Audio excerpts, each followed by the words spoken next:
लालती चंदन की लकड़ी लाती है और टोकरी में डालती है।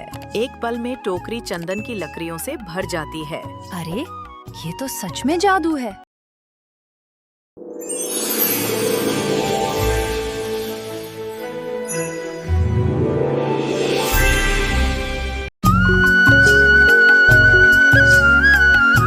शांतिपुर गांव में भोला नाम का लकड़हारा रहता था।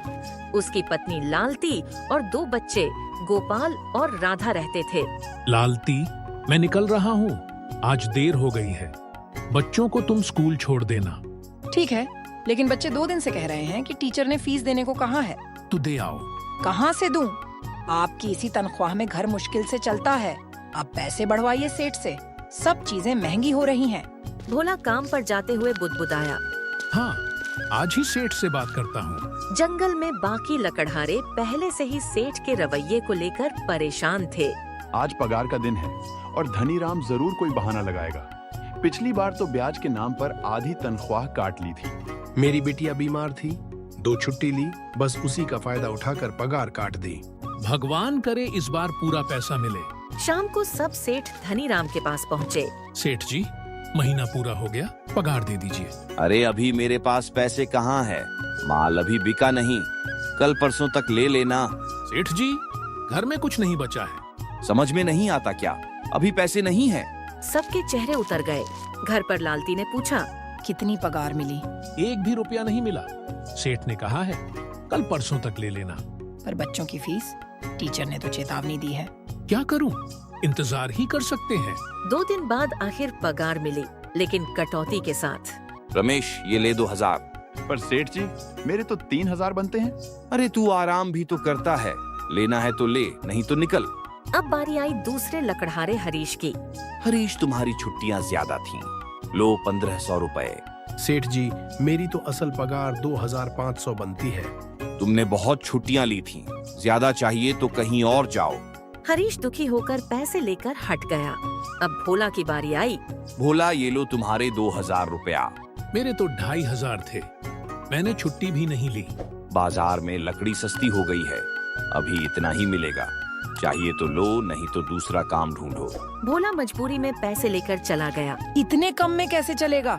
आधे पैसे तो फीस में चले जाएंगे। इस बार जो है उसी में चलाना पड़ेगा। मैं सोच रहा हूँ शाम को दूसरा काम ढूंढूं। भोला शाम को पूरे गांव में काम ढूंढता रहा, लेकिन हर जगह जवाब मिला, अभी काम नहीं है। अभी काम नहीं है। अभी काम नहीं है। थका हारा लौट रहा था कि अचानक गायों का एक झुंड उसकी ओर भागा। अरे बाप रे! वो पास की एक गुफा में घुस गया। जब बाहर शांति हुई तो उसने गुफा में एक टोकरी देखी। ये यहाँ कैसे पड़ी है, घर ले जाऊं? जैसे ही उसने टोकरी छुई, गुफा में आवाज गूंजी। रुको! एक जिन प्रकट हुआ। कौन हो तुम? मेरी गुफा में क्या कर रहे हो? माफ कीजिए, गायों से बचने आया था। टोकरी बिना सोचे छू ली।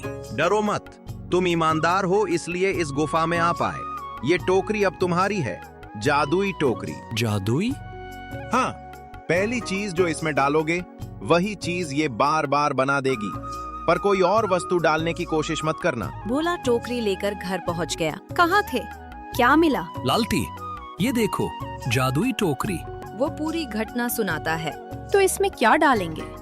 याद है वो चंदन की लकड़ी जो मैंने एक बार लाई थी? वही डालते हैं, उसका दाम अच्छा मिलता है। लालती चंदन की लकड़ी लाती है और टोकरी में डालती है। एक पल में टोकरी चंदन की लकड़ियों से भर जाती है। अरे ये तो सच में जादू है। कल बाजार जाकर बेचूंगा, बच्चों की फीस भी भर देंगे। अगले दिन भोला लकड़ियां बेचकर ढेर सारे पैसे लेकर लौटा। लालती देखो, अब बच्चों की पढ़ाई भी हो जाएगी और घर भी चलेगा।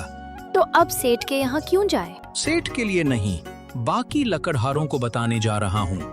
वे भी परेशान हैं, सब मिलकर काम करेंगे।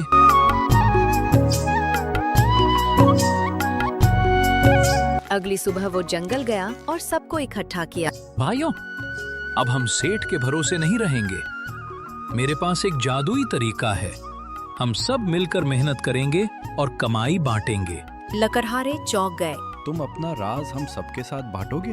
हाँ, सब मिलकर चलेंगे तो सबकी तरक्की होगी। हम तुम्हारे साथ हैं भोला भैया। सब मिलकर चंदन की लकड़ियां बेचने लगे। कमाई बढ़ती गई। बच्चों की पढ़ाई, घर की हालत सब सुधर गया। गांव में खुशहाली लौट आई। भोला, तुमने सही फैसला लिया। आज पूरा गांव खुश है।